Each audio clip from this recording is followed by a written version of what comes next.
बच्चों, good afternoon. Welcome to कैरिबा Monika YouTube channel. इस यूट्यूब चैनल पर हम लोग आपका बहुत बहुत स्वागत करते हैं। अभी हम सारे लोग आपके सामने आए हुए हैं एसएससी सीजीएल मेंस जो 2022 वाला है। 2 मार्च से शुरू होना 7 मार्च तक जाएगा।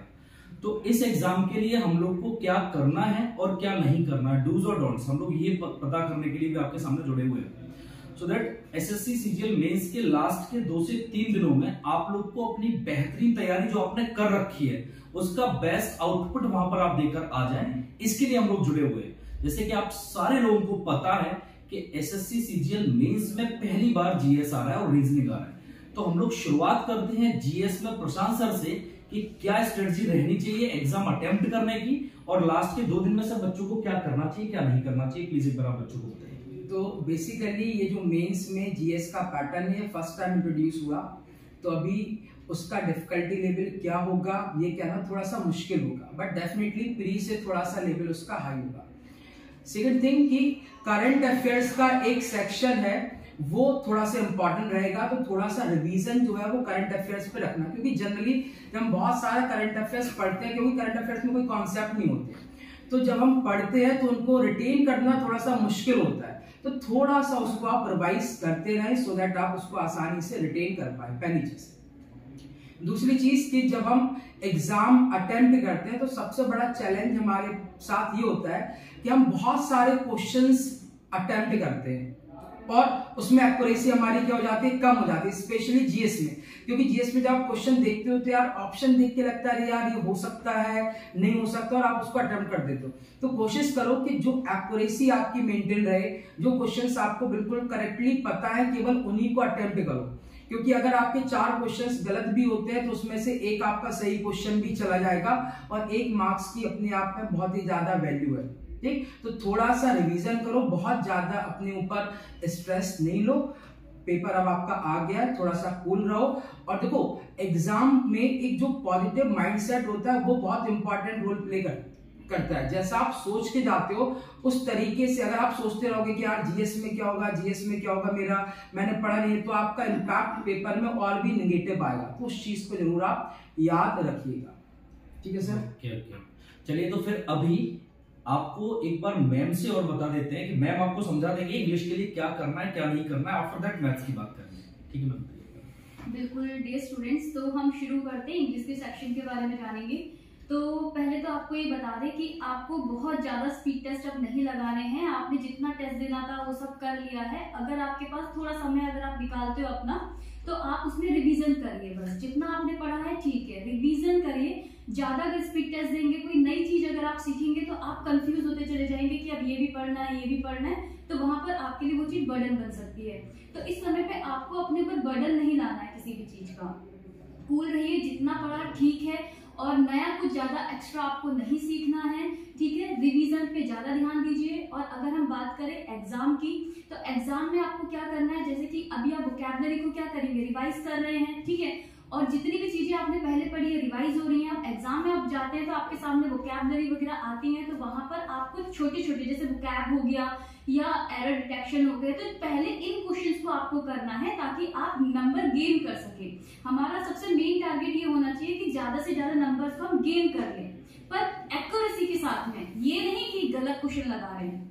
ठीक है, तो आप छोटे छोटे क्वेश्चंस जो होते हैं पहले उनको जल्दी कर लीजिए ताकि आपके पास में ज्यादा नंबर्स हो पाएंगे, और उसके बाद में जो आपके पैराग्राफ हो गया, रीअरेंजमेंट हो गया, क्लोज टेस्ट हो गया, उन्हें आप आराम से लगाइए। तो पहली प्रेफरेंस दे दीजिए आप अपने वोकैब के सेक्शन को, उसके बाद में सेंटेंस की जो एरर्स होते हैं, एरर डिटेक्शन, उसके बाद सेंटेंस इंप्रूवमेंट, उसके बाद में आप आगे जाइए क्लोज टेस्ट पे, कॉम्प्रिहेंशन पे, रीअरेंजमेंट पे। तो इस तरीके से आपको पैटर्न लेकर के चलना है। ठीक है, तो आगे की तरफ चलते हैं सर की तरफ में। तो सर कुछ बताइए आप बच्चों को कैसे रखी जानकारी। देखो, अब इंग्लिश की बात हो गई, जीएस की बात हो गई, रीजनिंग में आप सबको पता होगा कि आपका जो सेक्शन 1 आएगा ना, उसके अंदर 2 मॉड्यूल है आपके पास। सेक्शन 1 के अंदर 2 मॉड्यूल, पहले मॉड्यूल के अंदर आपका आएगा मैथ्स और दूसरे मॉड्यूल के अंदर आएगा आपका रीजनिंग। 1 घंटे का टाइम मिलेगा आपको। 30 क्वेश्चंस आपके हैं क्वांट्स के, मतलब मैथ्स के, और 30 आपके रीजनिंग के। सबसे पहली बात, पेशेंस बहुत जरूरी है एग्जाम के लिए। पॉजिटिव माइंडसेट, जैसे सर ने बोला, बहुत जरूरी है मेरे भाई। पेशेंस रखना पेपर के लिए, पॉजिटिव माइंडसेट रखना, 2 चीजें।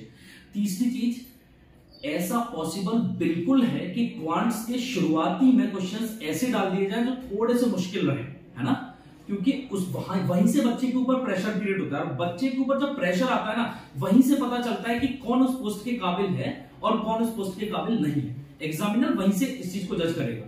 तो आपने करना क्या कि शुरुआत में अगर मुश्किल क्वेश्चंस फंस जाएं तो उससे परेशान नहीं होना है, आगे बढ़ना है, उन्हें स्किप करके आगे बढ़ना है, आगे जाकर देखना है आपके रेंज के क्वेश्चंस जो आपने कर रखे हैं डेफिनेटली आपको मिलेंगे।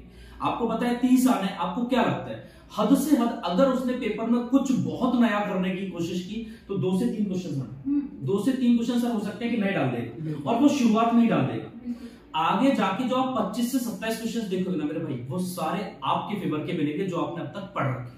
सो दैट बिल्कुल कूल रहना है एकदम। अभी तो रिलैक्स करने लग जाना, जैसे सर ने बताया थोड़ा बहुत आप रिवाइज, मैम ने बताया थोड़ा बहुत रिवाइज वगैरह जो भी है। मॉक टेस्ट मत लगाने लग जाना आप लास्ट मोमेंट पे। कुछ बच्चे इतने बड़े ऐसे कुछ भी करने लग जा रहे होते हैं कि सर चलो पहली बार मेंस देने जा रहे हैं तो लगे पड़े सर आज भी मॉक दे दे, कल भी एक मॉक दे दे, परसों का एक मॉक हो जाएगा, और जब जा रहे हैं तो मेट्रो में भी मॉक करते हुए जा रहे हैं। बस ये सब मत करना, फालतू चीजें, बिल्कुल प्रेशर नहीं। अगर एक मॉक में भी आप लास्ट के मोमेंट पे आपके मार्क्स कम हो गए ना, आप बिल्कुल नेगेटिव हो जाओगे, खुद को सरेंडर कर दोगे। सो दैट अभी इस लास्ट मोमेंट पे ऐसा कुछ भी नहीं करना है आपको, मॉक टेस्ट से दूर रहो बिल्कुल। लास्ट मोमेंट पे मैथ्स के आपने जो शॉर्ट नोट्स होते हैं शायद वो आपने बना रखे होंगे, मुझे ऐसे लगता है अगर आप मेंस देने जा रहे हो इतना तो सारे बच्चे करके जाते हैं, तो शॉर्ट नोट्स आपके जीएस के फटाफट से पढ़ लो, मैथ्स के पढ़ लो, रीजनिंग के पढ़ लो, इंग्लिश के पढ़ लो, शॉर्ट नोट्स फटाफट से आप पढ़ लो थोड़ा बहुत ऐसे, और खुद को थोड़ा रिलैक्स करो। रिलैक्स करना बहुत जरूरी है, पॉजिटिव माइंडसेट के साथ जाना मेरे भाई। टाइम का बहुत ध्यान रखना, टाइम भी इस बार बहुत ज्यादा मायने रख रहा है, मतलब वो वाला चला गया था और जब 2 घंटे में 100 क्वेश्चंस करने होते थे मैथ्स के, अब वो नहीं है, अब आपके पास 30 मिनट में 30 करने हैं। दूसरी एक और बात बता दूं मैं, अभी आपको पॉजिटिव रहो, मैं एक और चीज आपको बता देता हूं जिससे कॉन्फिडेंस आपका थोड़ा सा एक लेवल पे आ जाएगा। पेपर मुश्किल नहीं आएगा सर, बन ही नहीं सकता मुश्किल, पॉसिबिलिटीज ही नहीं है। 30 मिनट में 30 क्वेश्चंस करना है क्वांट्स के, मुश्किल कहां से बन जाएगा आप बताओ। तो पेपर का लेवल इजी टू मॉडरेट ही जाने वाला है, इस बात की पूरी श्योर 100% गारंटी है। सो दैट एकदम कूल रहो, बिल्कुल फ्रेश माइंड के साथ पेपर देने जाना। हम सारे लोगों की विशेष आप लोगों के साथ हैं। अगर अभी भी आपको इस लास्ट मोमेंट पे कोई भी प्रॉब्लम आए तो आप कैरियर पावर के कॉन्टैक्ट नंबर पे कॉल करो, मयंक सर, प्रशांत सर, मैम से किसी का भी नाम ले लेना, हम लोगों से बात करना चाहो आप आराम से कर सकते हो। रिलैक्स फील करना मेरे भाई, आराम से जाओ, पेपर देके आओ, फोड़ के आओगे आप, और बस बेस्ट रहो, खुश रहो, ठीक है, ओके, ऑल द बेस्ट।